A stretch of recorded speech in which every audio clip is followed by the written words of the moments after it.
wabarakatuh. Alhamdulillahirabbil alamin. Allahumma shalli wa sallim wa barik ala sayyidina Muhammadin wa ala alihi wa sahbihi ajma'in. Apa kabar anak-anakku semua? Semoga semuanya dalam keadaan sehat walafiat dan dalam lindungan Allah Subhanahu wa taala. Baik anak-anakku semua, kita sudah sekarang bisa bertemu juga ya, tapi masih terbatas. Jadi kita sudah bisa tatap muka PTM, pelajaran tatap muka secara langsung di sekolah, tapi kita masih terbatas. Jadi untuk pelajaran aswaja kita masih belum bisa, karena yang diutamakan untuk pelajarannya oleh kelasnya dulu. Jadi pelajaran aswaja kita masih tetap online ya, secara daring.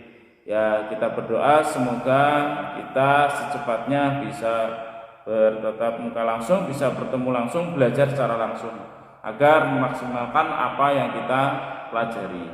Baik, untuk selanjutnya kita ini sudah masuk di materi atau pelajaran yang kelima ya, yang mana pelajaran 1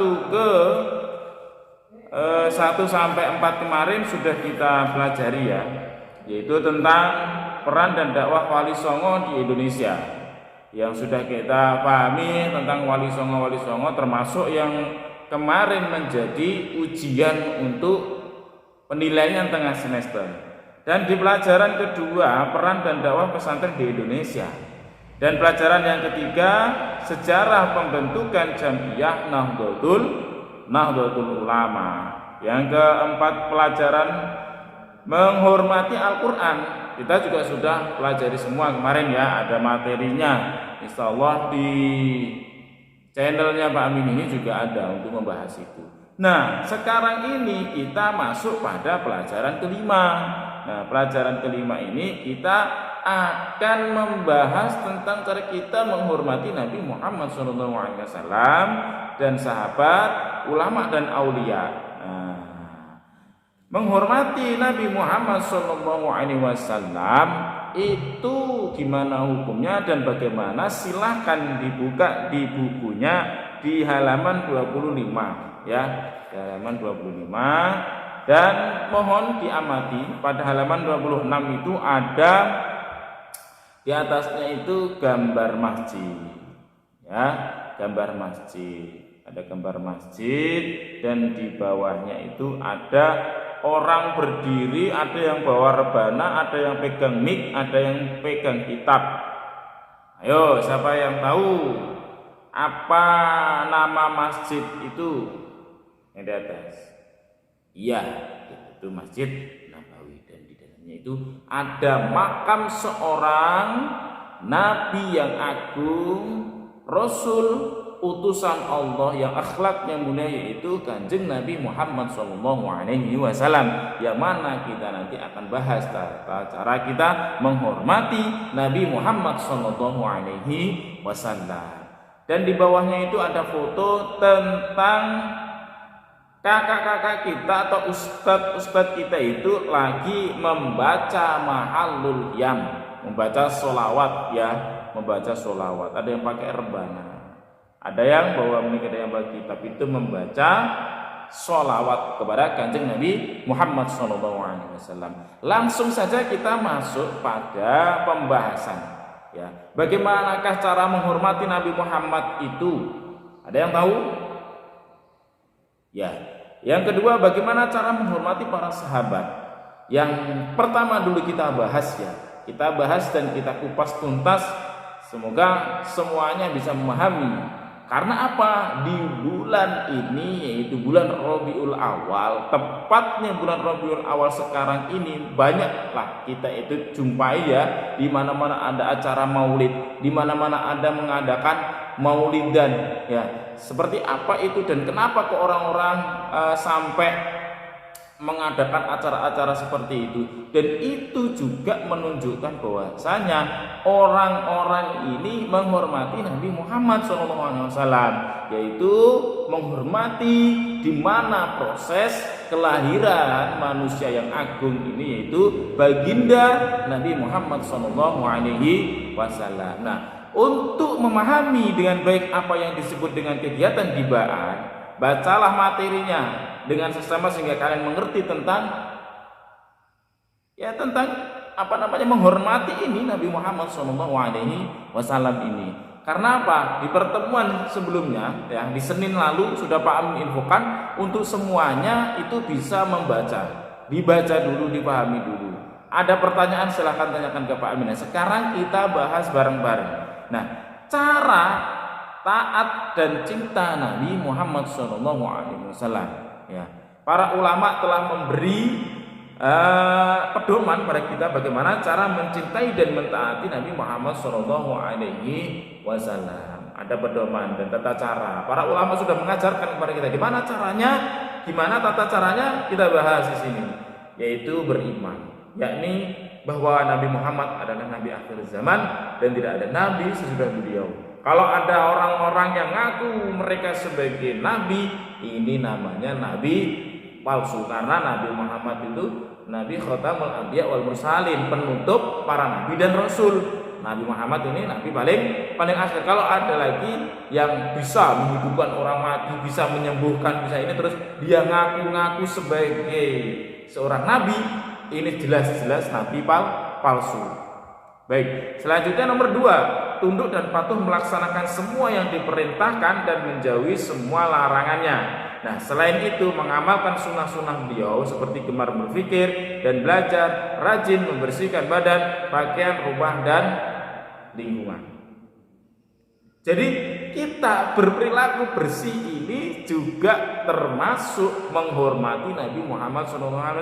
Karena apa? Nabi Muhammad ini suka dengan bersih, suka memakai wangi-wangian, suka sikat gigi, suka mandi. Siapa yang tidak suka sikat gigi? Nah, berarti ini orangnya tidak menghormati Nabi Muhammad, tidak mengikuti Nabi Muhammad. Nah, ketika kita cinta, kita ini taat kepada baginda Nabi Muhammad SAW, kita harus mengikuti ajarannya, menjauhi larangannya. Nah, mencintai beliau melebihi cinta kita terhadap orang lain. Kok bisa, Pak? Ya jelaslah, karena apa? Nabi Muhammad itu yang membawa penerang, membawa agama Islam, yang memberi penerangan kepada kita gimana yang kita akhirnya tahu Islam itu seperti apa, kita itu menyembah Tuhan seperti apa, Allah itu seperti apa, karena Nabi Muhammad.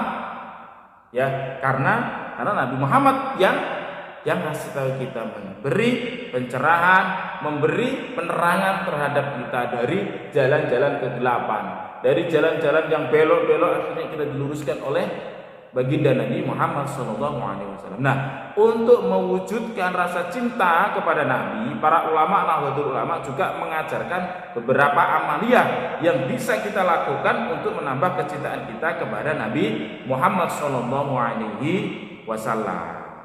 Nah, diantaranya kita memperingati hari lahir Nabi Muhammad SAW. Nah, hari lahir Nabi Muhammad SAW tanggal berapa?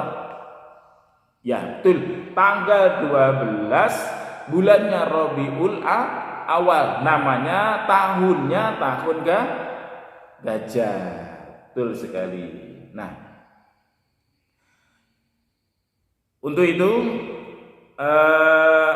kita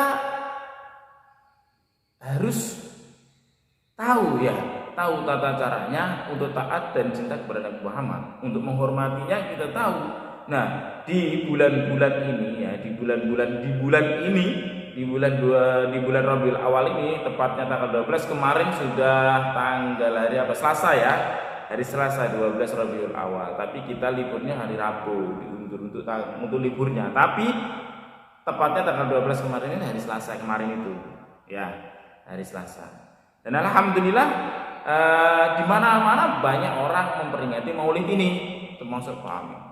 Setiap hari ada acara maulid kemana-mana. pindah ke sini, pindah ke sini, pindah ke sini. Alhamdulillah, ini bentuk bahwasanya kita ini cinta kepada Nabi Muhammad SAW, menghormati beliau sampai kelahirannya aja kita adakan perayaan.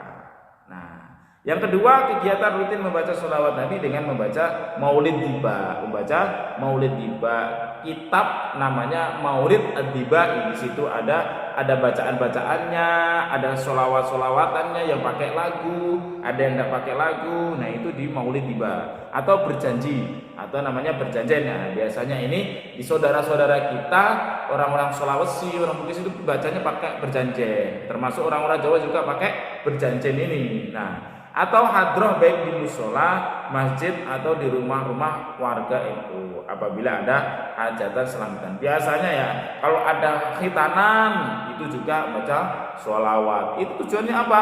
Mengharapkan syafaatnya Nabi Muhammad, keberkahan dari Nabi Muhammad. Ada nikahan, di situ juga pasti ada sholawatan. Ada akikahan, di situ juga ada sholawatan. Ada tasmihan juga di situ ada sholawatan, ya. Nah, yang ketiga, setiap kali menyebut nama Nabi Muhammad SAW selalu didahului dengan kata Sayyidina. Kenapa Pak kok dengan Sayyidina? Sayyidina itu kita mengakukan yang agung. Yang agung yaitu Nabi Muhammad SAW, karena Nabi Muhammad ini orang yang mulia. Nah, pernah Sayyidah Aisyah ini ditanya oleh para sahabat. Sahabat itu bertanya, "Wahai Sayyidah Aisyah, bagaimanakah akhlaknya Rasulullah?" Sayyidah Aisyah menjawab, "Kalau kalian ingin tahu akhlaknya Rasulullah, kalian harus tahu Al-Qur'an." Karena apa? Rasulullah itu, akhlaknya Rasulullah itu seperti yang ada di Al-Qur'an itu. Jadi Rasulullah itu Al-Qur'an berjalan, Al-Quran hidup Rasulullah. Nah, gimana kita harus menghormatinya? Karena kemarin kita juga membahas tentang apa yang harus kita lakukan terhadap Al-Quran. Gimana kita menghormati Al-Quran? Bahwasanya ketika kita memegang Al-Quran kita harus berwudu dulu. Ya, membaca Al-Quran kita harus berwudu dulu, bersuci. Untuk apa tujuannya? Kita menghormati Al-Quran. Nah, untuk yang kedua, ya, macam-macam bacaan sholawat. Insya Allah kita akan bahas di pertemuan selanjutnya. Dan semoga apa yang Pak Amin sampaikan di pertemuan ini semua mendapatkan kepahaman dan semua mendapatkan keberkahan, semua mendapatkan ilmu yang bermanfaat sehingga bisa mengantarkan kita nanti ke jalan yang benar dan kita bisa berjumpa dengan baginda Nabi Muhammad SAW di surganya Allah nanti. Wallahu muwaffiq ila aqwamit thoriq. Assalamualaikum warahmatullahi wabarakatuh.